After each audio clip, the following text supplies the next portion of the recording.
নমস্কার বন্ধুরা, আমি শ্রাবন্তী আর আপনারা দেখছেন আমার গেন্ডু গার্ডেন। বন্ধুরা, আজকে নভেম্বর মাসের 15 তারিখ, আর এই নভেম্বর মাসের 15 তারিখে আপনাদের প্রত্যেকের ছাদ বাগানে কিন্তু এই রকম বগেনভিলিয়া গাছ কিন্তু ভরে গেছে ফুলেতে। অনেকের ফুল আসছে, অনেকের হয়তো এর আগেও অনেক প্রচুর ফুল ফুটে গেছে। এই সময় আমাদের বগেনভিলিয়া গাছে কিছু কিছু কাজ আছে যেগুলো কিন্তু করা একদমই চলবে না। করলে আমাদের গাছের যেরকম ফুলগুলো নষ্ট হবে, গাছটাও ভালো হবে না, এবং সেখান থেকে আমরা প্রচুর পরিমাণ ফুল কিন্তু পাবো না সারা শীত ভরে। সেই বিষয় নিয়ে আজকের আমার বন্ধুরা ভিডিওটা আপনারা দেখুন। দেখলে সব কিছু আপনাদের পরিষ্কারভাবে জানতে পারবেন, এবং সেইভাবে যদি আপনারা কাজ করতে পারেন তাহলে আপনাদের বগেনভিলিয়াতে এরকমভাবে দেখবেন সুন্দর সুন্দর যেরকম ফুল ফুটবে, সেই ফুলের লাস্টিং যেরকম ভালো হবে, এবং সেই ফুলের কালারও কিন্তু। বন্ধুরা, আমার প্রথম যে সেই পয়েন্টটি হচ্ছে বন্ধুরা, যে এই সমস্ত যে সমস্ত গাছে আপনাদের ফুল এসে গেছে, এই যে দেখতে পাচ্ছেন ফুলগুলো কিন্তু প্রায় ফুটে গেছে, কিছু ফুল ফুটতে বাকি আছে। এই যে ফুল যখন এইভাবে কিন্তু চলে আসবে, কিংবা এখানে গাছটা যেরকম দেখতে পাচ্ছেন ফুল কিন্তু সবেমাত্র আসছে, এই অবস্থায় কিন্তু সবথেকে বড় জিনিস যেটা আমাদের, সেটা হচ্ছে ওয়াটারিং। এই ওয়াটারিংটাকে কিন্তু আমাদের মেনটেন করতে হবে, সবথেকে বড় পয়েন্ট আর সবথেকে বড় কাজ যেটা, সেটা হচ্ছে আমাদের ওয়াটারিং। কেননা আমরা ফুল আনার জন্য গাছকে ট্রেস দিই, যাতে গাছের গোড়া শুকাক, যাতে আমাদের গাছ ভরে যেন ফুল আসে। সেই জিনিসটি এই সময় যদি আমরা করি তাহলে কিন্তু আমাদের ফুলগুলো কিন্তু নষ্ট হয়ে যাবে। আপনাদের অনেকেরই দেখবেন এইভাবে যখন নতুন নতুন এইভাবে যখন ফুলগুলো আসা শুরু করে, অনেকে দেখবেন ফুল কালো হয়ে যায়, ঝরে পড়ে যায়, আবার শুকনো হয়ে যায়। এটার মেন কারণ হচ্ছে আমাদের ওয়াটারের সমস্যা। কেননা আমরা অনেক সময় কি করি, জল দিই, কিন্তু কিছু কিছু ক্ষেত্রে দেখা যায় জল শুকিয়ে যাচ্ছে, পুরো গোড়া শুকিয়ে যায়, তারপরে ফের আমরা কিন্তু জল দিয়ে থাকি, যে কারণে গাছ কিন্তু একটা স্ট্রেসের মধ্যে চলে যায়। সেখান থেকে সে কী করে, যে কচি কচি যে ফুলগুলো আমাদের বেরোয়, সেই ফুলগুলো কিন্তু ওইভাবে কালো হয়ে শুকিয়ে পড়ে।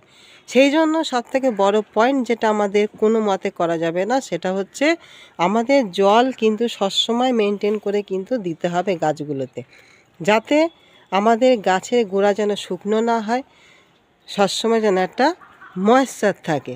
এই না যে অতিরিক্ত জল দিয়ে আমরা চপচপে করে ফেলবো, আবার একেবারে জল না দিয়ে খটখটে করে ফেলবো। সেরকম কিন্তু করলে আমাদের এই গাছের ফুলগুলো খুব তাড়াতাড়ি যেরকম নষ্ট হয়ে যাবে, শুকিয়ে যাবে, বেশি দিন কিন্তু আমাদের ফুলগুলো কিন্তু লাস্টিং করবে না। সেই জন্য আপনারা সবসময় যে সমস্ত গাছে আপনাদের ফুল ফুটে গেছে, ফুলে কুঁড়ি আসছে, সেই সমস্ত গাছে কিন্তু খুব মেনটেন করে কিন্তু আপনাদের জল দিতে হবে, যেন গোড়া যেন সবসময় একটা ময়েশ্চার ভাব থাকে। তাতে দেখবেন ফুলগুলো সুস্থ থাকবে, ভালো থাকবে, এবং ফুলের লাস্টিংও কিন্তু অনেক দিন হবে। এইভাবে আপনারা জলটাকে অবশ্যই কিন্তু আপনাদের গাছগুলোতে কিন্তু মেনটেন করে চলবেন। তবে বন্ধুরা, কিছু কিছু ক্ষেত্রে যেখানে আপনাদের যে সমস্ত গাছে এখনও পর্যন্ত ফুলের দেখা মিলছে না, বা ফুল আসছে না, বা ফুল হচ্ছে না, সেই সমস্ত গাছের ক্ষেত্রে কিন্তু আপনাদের জলের কষ্ট কিন্তু দিতে হবে। সেখানে আমাদের এইখানে ফুল আসা যে সমস্ত গাছে ফুল আছে, সে সমস্ত জলে যেরকম আমরা জলটাকে সুন্দরভাবে মেনটেন করব যেন জল না শুকায়, কিন্তু যে সমস্ত গাছে আপনাদের ফুল নেই, ফুল আসছে না, সেই সমস্ত গাছে কিন্তু জলের কষ্ট দিতে হবে ফুল আনার জন্য। আপনাদের সেই সমস্ত গাছগুলোকে জল দেবেন না, দেখবেন পাতাগুলো নেতিয়ে পড়বে, পাতা অনেক হলুদ হয়ে ঝরেও পড়বে। আপনারা যখন দেখবেন খুবই গাছটা খুবই নেতিয়ে পড়েছে, সেই সময় আপনারা অল্প পরিমাণ জল দেবেন। এরকম কিছুদিন করলেই দেখবেন পাতাগুলো অনেকটা ঝরে যাবে। তারপর যখন নতুন ব্রাঞ্চ আসবে, তখন দেখবেন এরকম সুন্দর সুন্দর ফুল আসা শুরু হয়ে যাবে। আর যখনই এরকম দেখবেন নতুন নতুন ফুল আসা শুরু হচ্ছে, তখন থেকে কিন্তু আপনাদের ফের জলের ব্যবস্থাকে ঠিক করে নিতে হবে।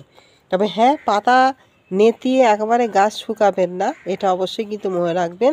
গাছের পাতাগুলো যখন দেখবেন হালকা নেতিয়ে আসে, জল দেওয়া প্রয়োজন, সেই সময় আপনারা অল্প পরিমাণে কিন্তু জল দেবেন। 2 নম্বর পয়েন্ট বন্ধুরা, সেটা হচ্ছে কি, যে এই যে ফুল ফোটা অবস্থায় যে গাছগুলো আমাদের আছে, এই সমস্ত গাছে কিন্তু আমাদের আর কোনো খাবার প্রয়োগ করব না। সে স্প্রে আকারে হোক বা গোড়ায় হোক, যে কোনো খাবারই হোক, কোনো খাবার কিন্তু আমাদের এই সময় দেওয়া চলবে না। আমরা এই সময় কোনো খাবার কিন্তু প্রয়োগ করব না, কারণ এই ফুল ফোটা অবস্থায় যদি আমরা খাবার প্রয়োগ করি তাহলে আমাদের ফুলের লাস্টিং যেরকম কমে যাবে, ফুলের কালার নষ্ট হবে, আমরা ফুলটাকে সঠিকভাবে কিন্তু পাবো না। সেই জন্য আমরা এই অবস্থায় কিন্তু কোনো রকম কোনোভাবে কিন্তু খাবার প্রয়োগ করব না। দেখতে পাচ্ছেন বন্ধুরা, এই যে ছোট ছোট করে দেখুন প্রত্যেকটা ব্রাঞ্চে কিন্তু ফুল আসা শুরু হয়েছে। এই রকম আপনাদের যখন ফুল আসা শুরু হবে বা যখন দেখবেন ফুল ফুটে গেছে, তখন কিন্তু আপনারা কোনোভাবে কিন্তু খাবার পাবেন। যা খাবার প্রয়োগ করা তা কিন্তু আমরা আগেই করে ফেলেছি, সেই খাবারটাই কিন্তু আমাদের গাছগুলি কিন্তু গ্রহণ করবে এবং নিজেদের স্বাস্থ্যটাকে কিন্তু সে সুন্দর রাখবে, ভালো রাখবে। সেই জন্য আমরা এই সময় কোনো খাবার কোনোভাবে স্প্রে করব না। 3 নাম্বার পয়েন্ট যেটা বন্ধুরা, সেটা হচ্ছে কি না, আমরা অনেক সময় কি করি, গাছগুলোতে জলে স্প্রে করি বা কোনো ছত্রাকনাশক স্প্রে করি, এসবও কিন্তু করা চলবে না। যে কোনোভাবে জলের ফোঁটা কিন্তু আমাদের গাছে দেওয়া চলবে না, কেন আমাদের গাছে যদি আমরা জলে স্প্রে করি এই ফুলগুলো কিন্তু খুব তাড়াতাড়ি নষ্ট হয়ে যাবে। ফুলগুলো আমরা বেশি দিন কিন্তু গাছে টিকিয়ে রাখতে কিন্তু বন্ধুরা পারবো না। সেই জন্য আপনারা জলে স্প্রে হোক বা ফাঙ্গিসাইড হোক, যা কিছু হোক না কেন, কোনোভাবে কিন্তু কোনো কিছু স্প্রে করতে যাবেন না। আর সব শেষে বন্ধুরা যে পয়েন্টটি আমি বলবো সেটিও গুরুত্বপূর্ণ একটি পয়েন্ট, সেটা হচ্ছে যে আমাদের এই সমস্ত গাছগুলো কিন্তু ফুল সানলাইটে আপনাদের রাখতে হবে। কেন আমরা এই সমস্ত গাছগুলোকে যত ফুল সানলাইটে রাখবো তত কিন্তু আমাদের গাছ ভরে যেরকম নতুন নতুন ব্রাঞ্চ বেরোবে, সেই ব্রাঞ্চের সঙ্গে কিন্তু ফুল নিয়ে আসবে আর ফুলের কালারও কিন্তু আমরা খুব সুন্দরভাবে কিন্তু পাবো। সেই জন্য ফুল সানলাইটে যেখানে সারাদিন আপনাদের সূর্যালোক থাকবে সেই সমস্ত স্থানে আপনারা কিন্তু অবশ্যই এইসব বগেনভিলিয়া গাছগুলোকে কিন্তু রাখবেন।